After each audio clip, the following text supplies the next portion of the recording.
Hey, hello everyone, Venjit this side. So in this video, we will try to fetch the data, or let's say import the data into an Excel sheet with the help of Excel graphical user interface. So when I say graphical user interface, it's basically, let's say you have a Excel file over here, and then from here we will go to or we will import the data over here. Right. So for the ODBC part, what you need to do is basically the system admins, they would create an ODBC connection for you. And then from there, you have to select the database, or let's say the ODBC connection. So how do you create an ODBC connection? So this is how the ODBC connection is created. So let's say user defined or user DSN, or let's say system DSN. So normally if it is like being created by the system admin, so it will come in the system DSN, or you can also create it if you have the access. We'll click on create new, and then we'll say ODBC driver 17 for SQL Server, and then we'll click on OK. Here, let's say you are saying SQL Server. Let's give a better name, financial data server, right?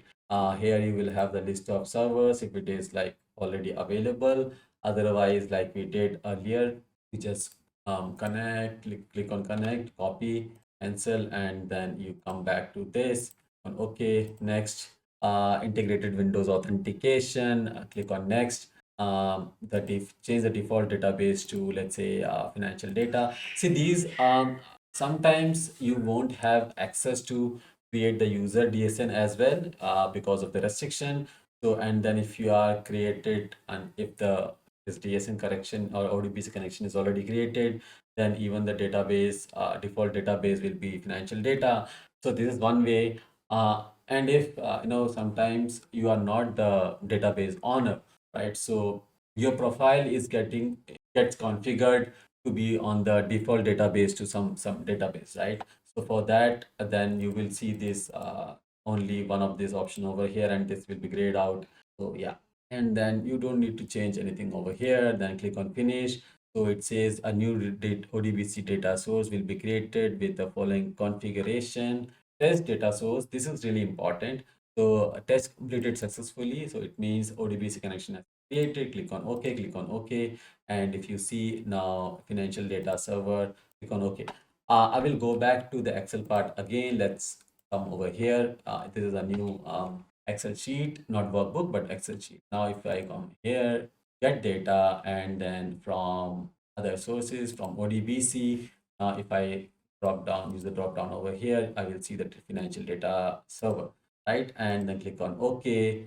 It should not be asking me now Windows, use current configuration, and then you will see the database list, right?